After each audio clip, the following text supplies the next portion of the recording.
اللہ اللہ اللہ اللہ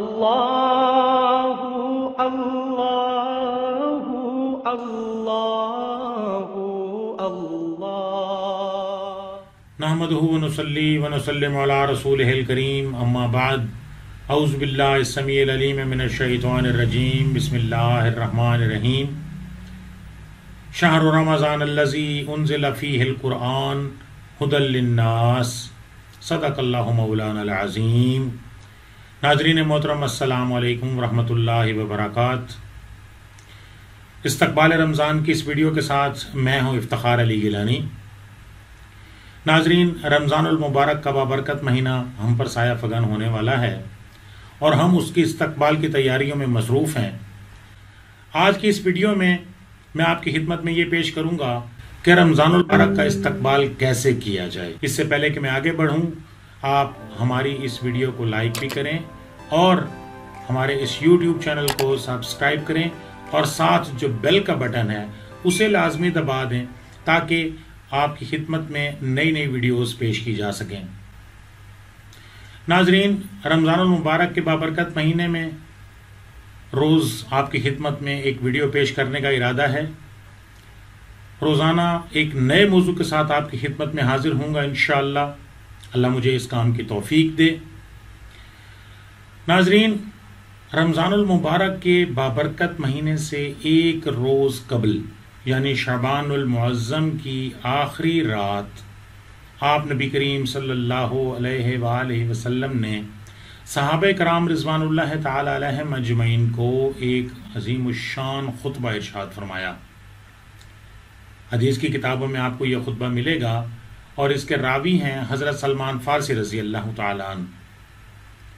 آپ نبی کریم صلی اللہ علیہ وآلہ وسلم کا ارشاد ہے کہ آپ نے فرمایا کہ اے انسانوں، تم پر ایک بابرکت اور رحمت والا مہینہ سایہ فگن ہو رہا ہے اور اس میں تم پر روزے فرض کیے گئے ہیں اور اسی میں ہی وہ رات ہے جو 1000 مہینوں سے بہتر ہے۔ جی بالکل، لیلۃ القدر۔ ناظرین، رمضان المبارک کا بابرکت مہینہ یہ نیکیوں کا موسم بہار ہے۔ اس کے استقبال کے لیے ہم نے تیاریاں کیسے کرنی ہیں؟ کیا اس کے لیے ہم نے شاپنگ مکمل کرنی ہے؟ نہیں۔ اس کے لیے کیا کرنا ہے کہ اپنا تزکیہ نفس کرنا ہے۔ روزے کا مقصد کیا ہے؟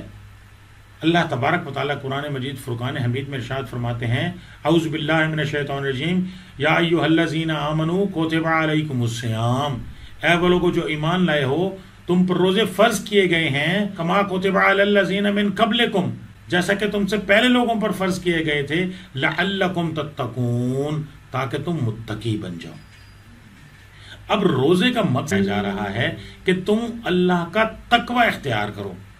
تو اب اس اللہ کا تقوی اختیار کرنے کے لیے ہمیں ابھی سے تیاری کرنی ہے، ہمیں ابھی سے پلاننگ کرنی ہے کہ رمضان المبارک کے بابرکت مہینے میں ہم نے اللہ تبارک و تعالیٰ کی حضور عبادات پیش کر کے اپنے سابقہ گناہوں کو بھی معاف کروانا ہے اور جنت الفردوس میں اپنا محل بھی کروانا ہے۔ اس کے لیے اب ہم نے کرنا کیا ہے؟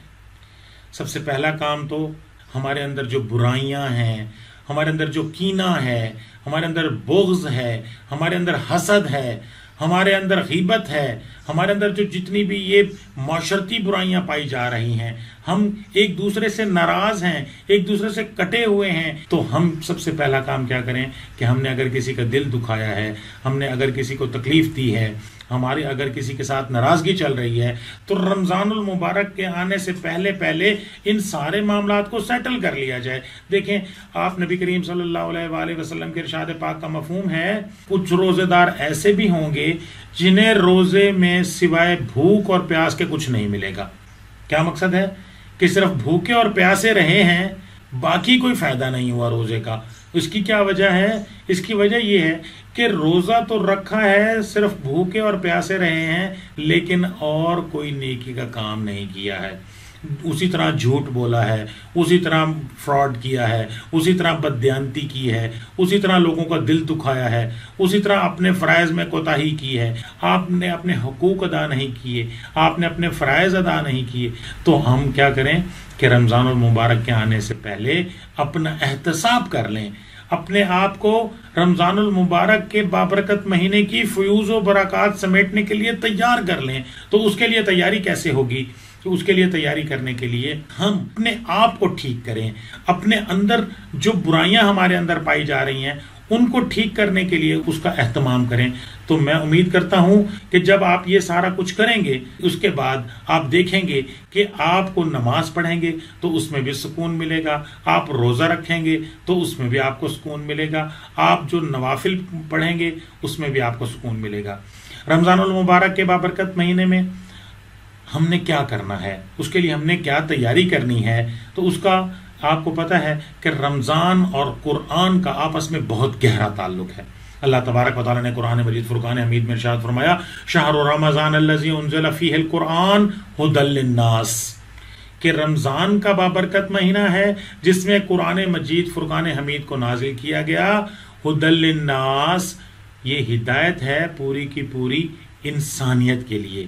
تو یہ رمضان اور قرآن یہ دونوں قیامت کے روز اللہ تبارک و تعالیٰ سے سفارش کریں گے کہ اے میرے اللہ، یہ میرے بندہ رمضان میں یہ میرے روزے رکھتا تھا، اے میرے اللہ اس کے حق میں میری سفارش کو قبول فرما۔ اسی طرح قرآن اللہ تبارک و تعالیٰ سے سفارش کرے گا کہ اے میرے اللہ، یہ مجھے پڑھتا تھا، میری تلاوت کرتا تھا، اے میرے اللہ اس کے حق میں میری سفارش کو قبول فرما۔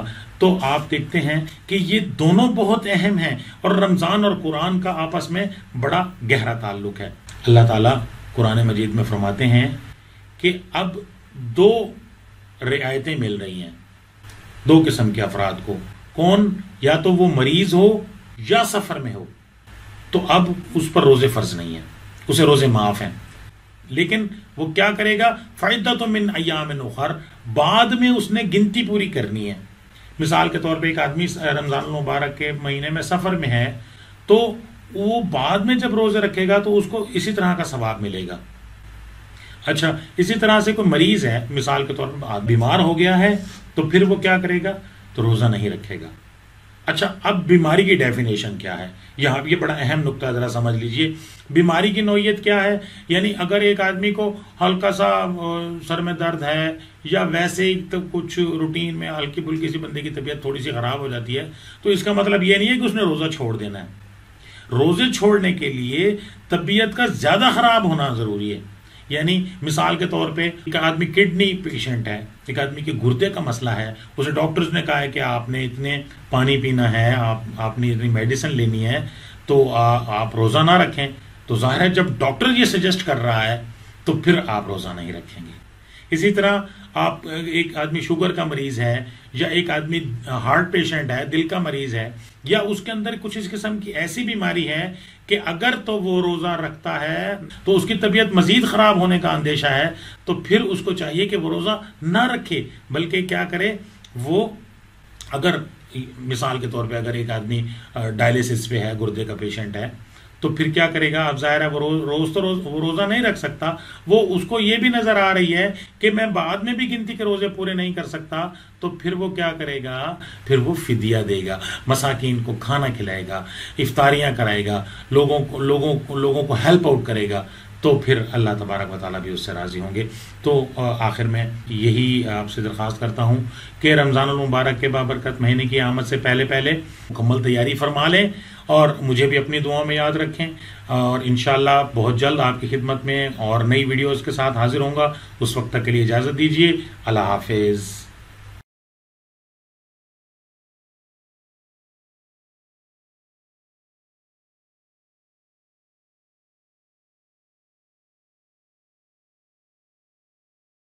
اللہ اللہ